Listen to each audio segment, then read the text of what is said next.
Hey everybody, welcome back to JT Channel and welcome to my review of last night's Monday Night Raw. It's the 1 year anniversary on Netflix and they did a Stranger Things crossover, which they didn't really do anything with.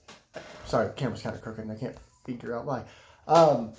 But the only really thing they did with it was in the opening. They had the camera go upside down, obviously.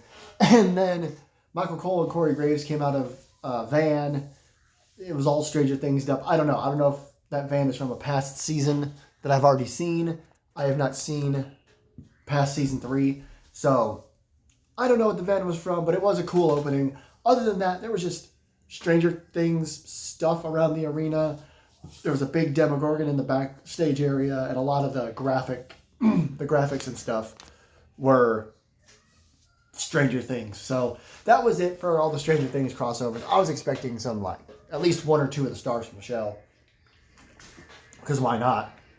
But it was just Netflix being Netflix and WWE being WWE. My overall reaction... Okay, start over. First things first, yes, there's something going on with my voice. I don't know what. I've been trying to clear up phlegm for like an hour. I even started recording this video, got about 9 minutes in and had to stop because I'm like, this isn't working. So apologies if you can tell there's something up with my voice. So just, we'll deal with that. But secondly, my overall reaction to Raw was that it was good. Last night, while talking to this group chat I'm in, we all kind of said the word underwhelming, but I went back and kind of revisited some of the moments, and I'm like, you know what? It was a fine Raw. I think a lot of people had their hopes really, really high for a certain countdown and a certain Le Champion to make his return to the WWE, but I think WWE knew that. They knew what they were doing. I think it's a lot of reason that fans are upset, disappointed in last night's Raw. But if you remove your expectations of all these returns, Chris Jericho, Roman Reigns, Dominic Mysterio, Chad Gable, there's a bunch of names of people that are gone right now, whether with injury or just taking time off, or like, you know, Jericho getting ready to come back after, what, 6 years? That, more than that, like 7 or 8. But if you remove your expectations and you watch Raw as just a fan of the weekly episodic television show, it was actually a pretty good episode of Raw. We'll talk about everything. As always, I may not have them in order in my head, so apologies for that. And speaking of apologizing, I didn't remember on Sunday when I reviewed the first 3 hour SmackDown, I forgot to talk about the 8-woman tag team match. And I know it's not the first 3 hour SmackDown, but it's the first time they've been on 3 hours for a couple of years, I think. But there was an 8-woman tag team match on SmackDown. The Kabuki Warriors, Nia Jax and Last Legend against Rhea Ripley, Io Sky, Charlotte Flair, and Alexa. I prefer calling them Rio and Charlexa. That's what WWE likes to call them. But it was a really good 8-woman tag team match, and while I forgot to talk about it, I can talk about it now, because we had a women's tag team title match to open the show, Rhea Ripley and Io Sky against the Kabuki Warriors, and we have new women's tag team champions. This was awesome. It subverted your expectations because in that SmackDown match, Io pinned Kairi, and a lot of times in WWE, if you give someone a win over a champion before the title match, they don't win the belt. That's 80 to 90% of the time. That's like a classic wrestling trope. And that's not just for title matches. If you're about to be in a big match and you get one over on your opponent before the big event, you usually lose. But this was fantastic. Io Sky, Rhea Ripley, new women's tag team champions. These 4 always have good matches. I do feel like it was the right move. I really do. There's been so many matches between these 4. This feud's been going on for a while. It only makes sense that at the end of the feud, there you have it, you know. They win the tag team titles. There were a few mistakes, I guess. You know, I won't say the B word. I don't really remember any of them. I think that if there were any in this match, they're such professionals that you forgot about them. And there were a few mistakes throughout the show. I can't ignore it. Like, ignoring it would be worse because then people would jump on my case like, oh, you missed this mistake. No, I didn't miss any mistakes. It's just if they're minor, I can ignore them. And if they are major, people make mistakes. Human beings make mistakes. I make mistakes at my job all the time, and I don't have millions of people on the internet screaming at me. So, but this was fantastic. I don't know really what else to say other than, you know, go and watch it if you have Netflix. It's just perfect. Too many ad breaks, but there's nothing I can really do about that. I only pay for ad-supported Netflix, But even without that, WWE always has adverts. They don't let you watch their television programs without ads. Hell, you can't even watch pay-per-views without ads anymore. So it's just that time. I saw a funny tweet the other day where someone was like, when I was growing up, when they were a millennial, if there was a bunch of ads popping up on your screen, that meant you had a virus. And here we are in 2026, and that's just the norm. But you can't really complain about the ads. They're always going to be there. This was a fantastic start. I think the crowd was into this match, and I think it was a hot start to the show. And I think the show was good throughout, but the crowd wasn't into everything. And I think it's because, much like people at home, their expectations were super high for returns, especially Jericho's. And while I am pretty sure he will sign with WWE, they're probably going to hold him off, especially with this rumor that flying people to Saudi Arabia is difficult, so there may not be too many surprises. Jericho could be the only surprise, and it would work. Like I said, it's been 5 to 7 years, 6 to 8 maybe, since we've seen him in WWE. But after that, I do believe what happened next was the Gunther promo. This was good. Same old promo he's been cutting, only this time Adam Pearce suggested he shows a little respect. Here's the thing with the Chris Jericho thing, if I can just throw my 2 cents in. The opening of the show and the Gunther promo were the only 2 times I could see WWE having Jericho come out. So when he didn't come out to open the show, and then when AJ Styles was on to interrupt Gunther, I was pretty much like, okay, we're not getting him tonight. That's fine, and I moved on. Personally, I just moved on from it because I knew we weren't going to get him in the main event. It didn't make any sense. There was enough going on surrounding the main event. There was enough people in that scene. You didn't need to throw Jericho in there because he'd almost be an afterthought. And you don't want Chris Jericho, of all people, to be an afterthought. But the Gunther promo, same old, really, like I said. He comes out. He starts saying, oh, where's my respect? And blah, blah, blah, before he starts talking about John Cena. AJ Styles comes out. They get in each other's faces. Every time AJ tries to talk, Gunther starts talking and interrupts him. It's really funny. And then he says John Cena tapped out like a little bitch. What is AJ going to do about it? AJ slaps him. And then Gunther doesn't do anything about it. Gunther goes to yell at Adam Pearce later. AJ shows up right next to him. AJ fucking just appeared behind Gunther, got in his face. Now we're getting AJ Styles versus Gunther next week. I was really surprised until they told me we're wrong. It's next week. It's in Dusseldorf, Germany. Excuse me if I got that way wrong, because while I'm a little German, I'm not enough to know how to say Dusseldorf. Point is, it's in Germany, so okay, they're going to give Gunther a really big match and a really big win in Germany. That'll be cool. Fine. I don't really know what else to say. I'm looking forward to this match. I thought they might hold it off until later in the year and maybe Gunther could retire AJ Styles. Maybe Gunther could be the new legend killer or whatever. But fine segment. The only mistake I think that Gunther made, or that WWE made, is that when Gunther, this is a stupid criticism, so just ignore me. This is just my personal opinion. When Gunther said, the only question is, what is little AJ going to do about it? And then he did the you can't see me. He should have said who's next. He should have incorporated the Goldberg retirement as well. He should have said the only question is who's next and then done this. That way he could have had the Goldberg quote in there along with the John Cena you can't see me. Just my opinion, I think Gunther really needs to go back to reminding everyone that he retired Goldberg. I understand that match wasn't overly well received, and Goldberg's speech getting cut off upset him so much he's considering wrestling again. But I'm looking forward to Gunther and AJ. We'll see what happens next week. Again, I'm kind of fuzzy on how this all went in order. So what I'm going to talk about next is the Intercontinental Championship match between Maxxine Dupri and Becky Lynch. This is the match where I do have to admit that it kind of seems like everything just kind of fell down. And I'm not entirely sure why, although personally I blame the live audience because they just weren't into it. And that to me didn't make any sense because over the last couple of weeks, couple of months, Maxxine's been really over. The feud with Becky, the 3 wins over her, becoming the Intercontinental Champion, the fans have been really, really behind her. I just think that the crowd there probably assumed what the finish was going to be or who was going to win anyway. And again, everyone was waiting for Chris Jericho, who never showed. So I do not put it on Maxxine and Becky at all. They did have a few mistakes throughout the match, a few spots that were a little shaky here and there, wibbly wobbly. as Simon Miller might say. But never once did it upset me any. I love both of these superstars. Obviously, Becky Lynch is one of my favorite women's wrestlers in history. And if you can't tell where I'm going with this, Becky Lynch is the Intercontinental Champion again. I think this is her second reign, maybe her third or fourth. She's a multi-time Women's Intercontinental Champion, which I like. I like that. You have a lot of the World Championships being held for a significant amount of time. The mid-card championships, men's and women's, can be, I don't want to say hot potatoed, because that's usually an insult to championships, but they are being treated differently. It's like this person can hold the title for 2 months, and this person can hold it for 6 months, this person can hold it for 2 weeks.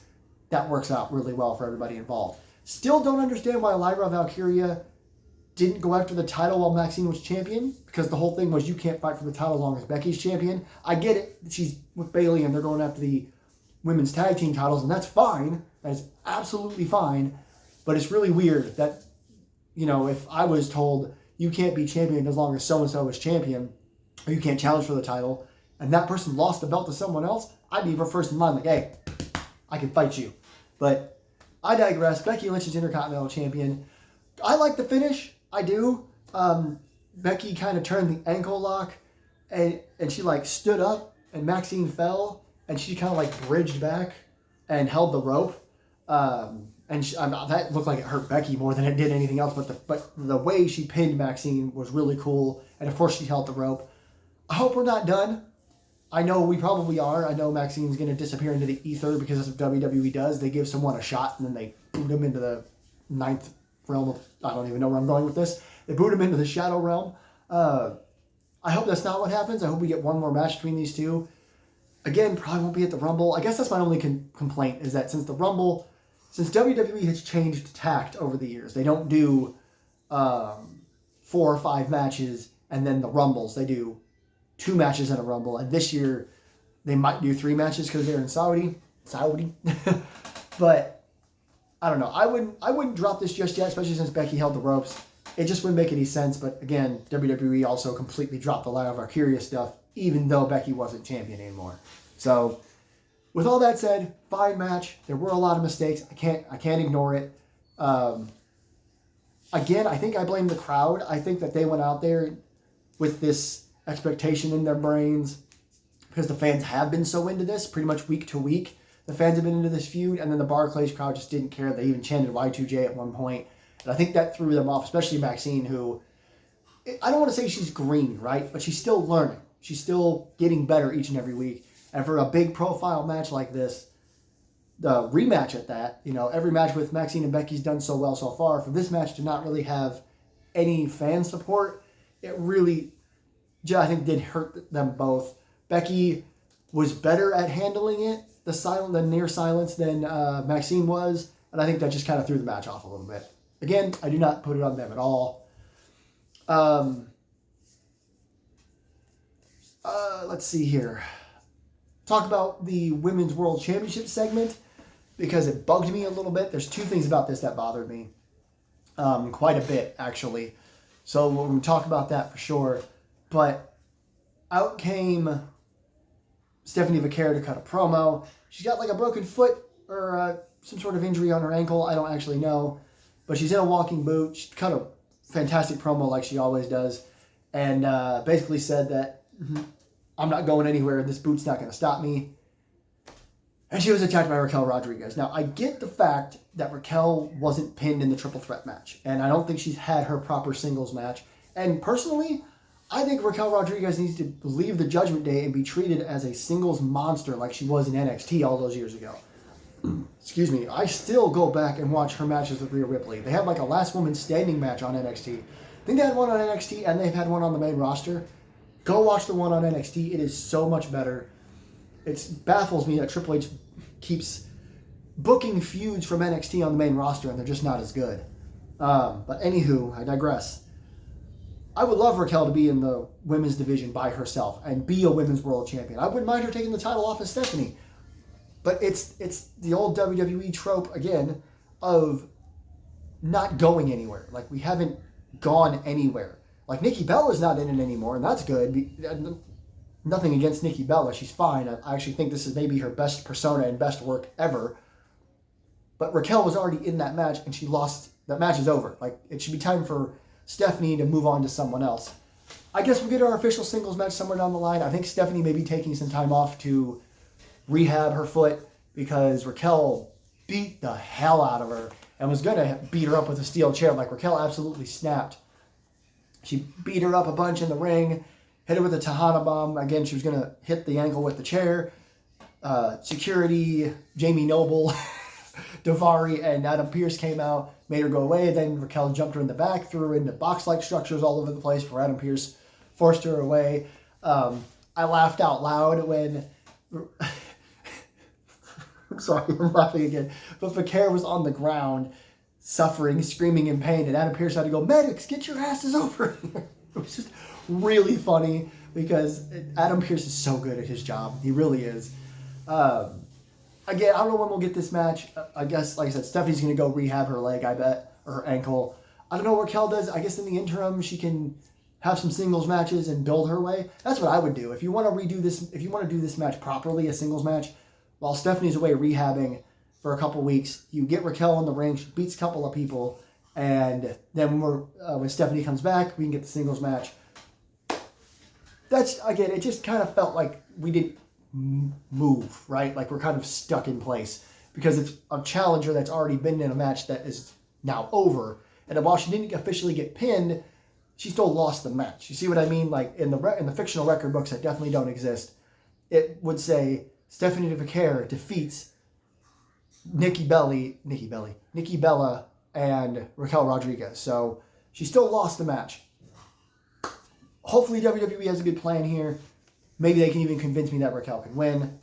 The other problem is after Raquel Rodriguez had killed Stephanie Vaquer during the commercial break, like nobody saw this. Not the people with ads, not the people without ads, not the people with premium. The only people that saw this were the people in the arena.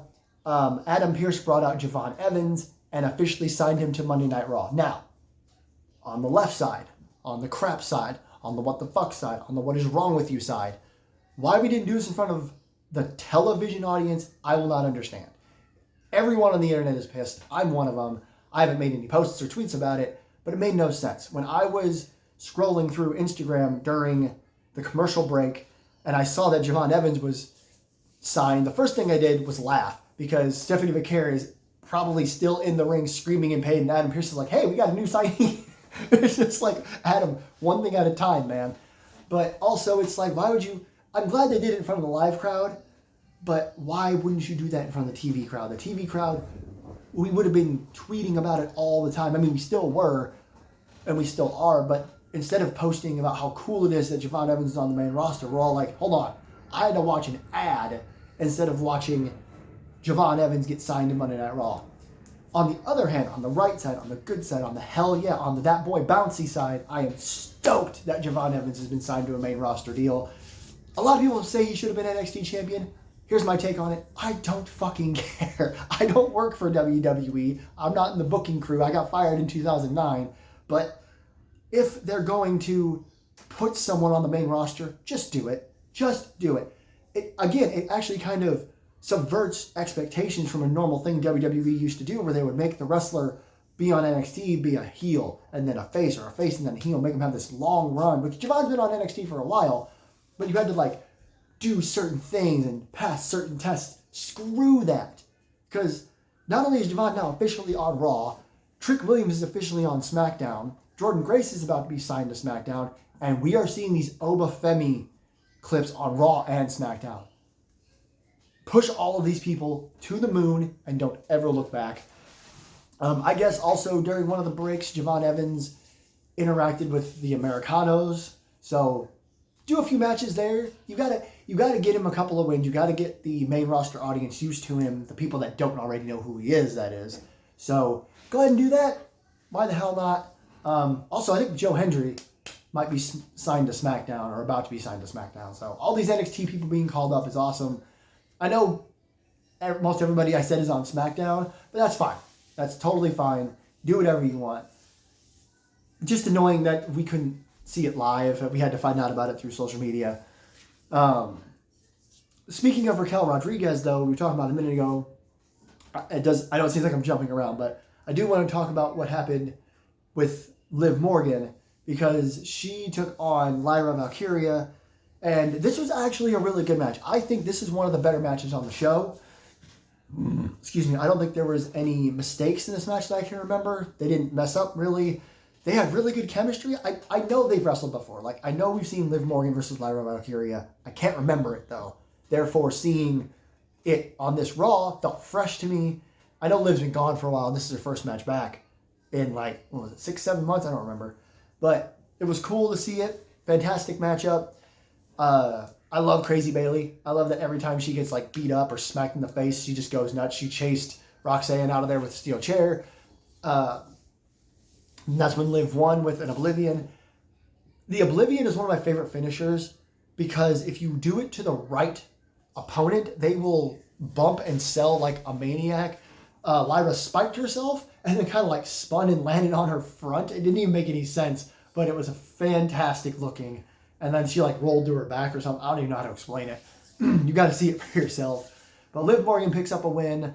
I don't know what her and Roxanne are doing. I assume that we're heading towards Liv and Dom leaving the Judgment Day, but obviously Liv got injured, she came back. Now Dom is injured, but it's not too bad, so he'll be back soon. We'll get there when we get there. I'm kind of hoping we get to WrestleMania and we do like Liv versus Roxanne. I think that match would be awesome. I think it's one of the better matches that WWE has kind of held off for the time being. So doing it at Mania would be good. You could do a mixed tag match if you wanted, but it just kind of feels convoluted because Finn Balor also feels like he shouldn't be in the Judgment Day much longer. You can just repackage the Judgment Day if you wanted, or have them all split off. Just do what they're doing. Just have stuff to do with all of them. So that was really, really good. There was an Usos promo that kind of felt like nothing. Like, it was fine. You get Jey Uso and Jimmy Uso out in front of the live crowd. They ran it back. You even got a run it back chant. So, again, the internet isn't real. Okay? You have to understand that the grifter losers on the internet that are saying that, oh, everyone hates that Jey Uso run it back crap. The live crowd was literally scream chanting run it back. They wanted him to run it back so badly. It was fine, right? It was just a promo. That's all it was. Once again, I kind of felt like something should have happened. Like, part in my head, I was kind of hoping we would hear the Hardy Boys music, because now that the Usos are champion, Matt Hardy tweeted out asking if maybe we should do the Hardys, the Usos, and the New Day in a TLC match. I'm like, oh, whoa, what? I don't know about all that, but I was just I'm hopeful for these big feuds or whatever. But yeah, you had that. I'm not sure there was much else before the main event. The main event got a lot of time. It really did. CM Punk versus Braun Breaker for the World Heavyweight Championship got a lot of time, which is good. I'm just trying to make sure I didn't miss anything due to the simple fact that I missed that 8-woman tag team match on SmackDown. But I don't think I did. Again, lots of ads, lots of promotion for like WWE Unreal Season 2 and their podcasts and all that crap. Building up next week's Raw, which will have AJ Styles versus Gunther, and then this week's SmackDown, which will have the 3 Stages of Hell match. So, all that. But it all led to this main event, CM Punk versus Braun Breaker. Great video package for this match. I don't know what the song was, but it looked really good. Speaking of songs, Godzilla by Eminem featuring Juice WRLD, rest in peace, is now the Monday Night Raw theme song. Yes, 2 thumbs way up in the air.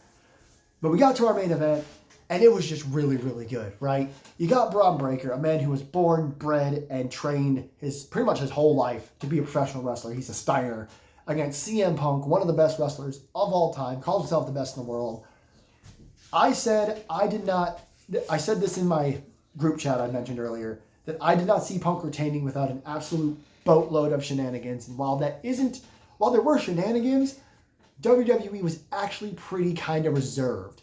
And I liked the shenanigans in this match. But before we get to that, the match itself, Braun Breaker just throwing CM Punk around, CM Punk being the veteran, knowing when to strike, knowing when to reverse, knowing what Braun Breaker's weaknesses are. It just works so well. You take the big man and you show his strength, and then you take the legend and you show that he knows the big man's weaknesses and can hang no matter what. Again, I had a hard time believing this match would end as Punk is still champion. And we'll talk about the finish because I understand. I haven't seen any criticism online about it, but I understand if there is criticism about it because I'm going to tell you guys the only thing that I could see potentially wrong with it. But lots of back and forth, lots of near falls and brawls and just Braun beating the hell out of Punk. I liked when Braun went to do his running spear through the barricade. Punk just launched at him and hit a clothesline. But eventually, well, not eventually, every now and then Paul Heyman kept getting on the apron and CM Punk just punched him in the head at one point, which I thought was funny. I thought that we were going to get Braun Breaker like spearing Paul Heyman, but Paul Heyman's an old man, so maybe we don't try to kill the old man. But Punk punched him in the head. He went for a dive, and Braun Breaker just kind of punched him in the jaw and made him fall to the ground. That was good. I can't remember if that was before or after the shenanigans. We'll talk about the shenanigans real quick. The Vision comes out at one point, and they're doing their distracting thing. Eventually, the ref gets bumped. The Vision runs in there. They start Austin Theory runs in, hits a stomp. They're starting to beat the hell out of him. Then Penta's music hits, and this is something I didn't talk about. Earlier in the night, Rey Mysterio was talking to Dragon Lee about how Dragon lost tag team titles. I didn't hear the whole conversation. My TV was a little low because my kids were going to bed. But I thought it was funny. Penta walked in, and then they just kind of ignored Dragon Lee. Dragon Lee was just kind of sitting on the bench in my locker room. And Penta was like, if you need my help with the Vision, I got your back. And Ray said the same thing, basically. So then we fast forward to this part. While the Vision's beating up CM Punk, Penta's music hits, and Penta and Ray and Dragon Lee all get involved, which I thought was interesting because when Penta's music hit, I assumed Ray and Penta were going to run down there, and I didn't know who the third person was. LA Knight, some people were hoping to be on the show as well. That's somebody I forgot to mention earlier on. But what was really cool is that instead of coming from the ramp, they came from the crowd, and the first person you saw was Dragon Lee. He jumped off the barricade and I think hit a Hurricane Rana on Austin Theory, maybe? It was really cool. And then, of course, there was Ray and there was Penta, and they all three brawled into the crowd and into the back.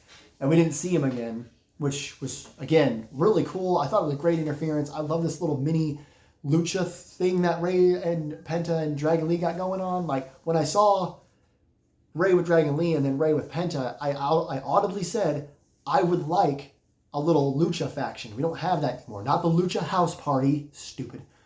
But it wasn't stupid, but, just a legitimate faction to take on the Vision, because we don't have that, because Roman Reigns isn't around. Seth Rollins is injured. LA Knight is storyline injured. So Punk has no friends. So it was cool to see, like, Rey Mysterio get involved and then be saved by Penta. And now they brought Dragon Lee in because AJ Styles is busy with Gunther. So that was cool. They all brawled in the back. We'll probably get that 6-man tag either next week or maybe in a couple of weeks. And then when it gets to the finish of the world title match, Braun Breaker, instead of doing his normal like diving clothesline off of the apron over the announce table, he jumped off the top rope and kind of crashed into Punk, and they crashed through the announce table. I don't know if you call it an elbow drop or just like a fall, but he just jumped at CM Punk and they went crashing through the announce table. He throws Punk in the ring. Punk's doing his woozy, I'm knocked out on my feet thing. Braun runs off the ropes, and then Punk hits a knee. Now, that is where I assumed I would see some complaints, because Punk, I don't want to say he didn't no-sell the announce table bump. It just kind of felt strange to me, for some reason, it doesn't make any sense to me actually, that Punk was able to recover as quickly as he seemingly did. But again, he is the veteran, so maybe that had something to do with it. Maybe I was looking for things that aren't there. Excuse me, because I still really enjoyed the finish. Punk hits that knee, picks Braun Breaker up, GTS, 1, 2, 3. That's what this shot is from. CM Punk is still your world champion. I was hoping to get the shot from the end of the show. I couldn't find it on YouTube, but Braun Breaker's sitting on the floor, just looking disappointed in himself and in the world, and Punk is standing on the middle rope with the belt above his head. On the rope, not the turnbuckle, on the middle rope with the belt above his head. Great shot, and then the camera was zoomed up into CM Punk. Again, no big surprises or anything to end the show, unless you consider Punk retaining his title a big surprise. I assumed Braun was going to win, especially after the women's tag team titles changed hands. I was like, why don't we just change all the belts?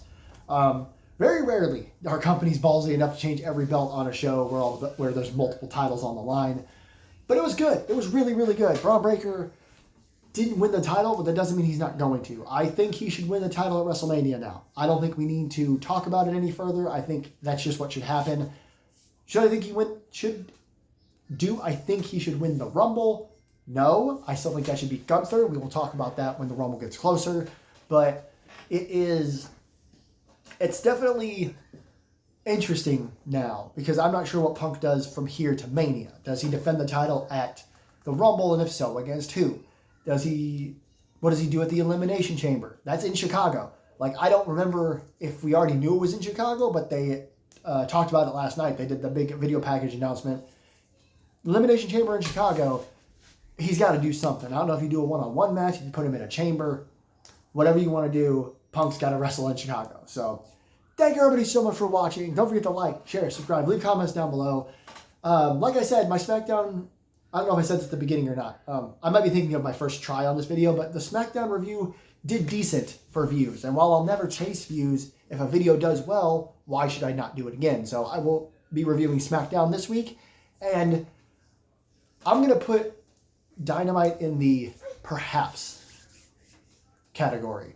I would like to watch Dynamite this week because there's a massive tag team lights out main event that I want to see. I want to see how AEW handles putting Hangman Adam Page and Swerve Strickland as a team in a lights out match on television. So, but if you guys want to see me review Dynamite, I will. If this video does okay, about as well as the SmackDown one, we'll see. I know AEW and WWE, two different things, button heads. But I'm just saying, I would like to get back into doing more wrestling reviews. But you will see a review for SmackDown for sure. Looking forward to that 3 Stages of Hell match. Once again, I don't see the title changing hands, but we'll see what WWE does. Until then, and until next time, this is JT Channel. I am JT. See you next one.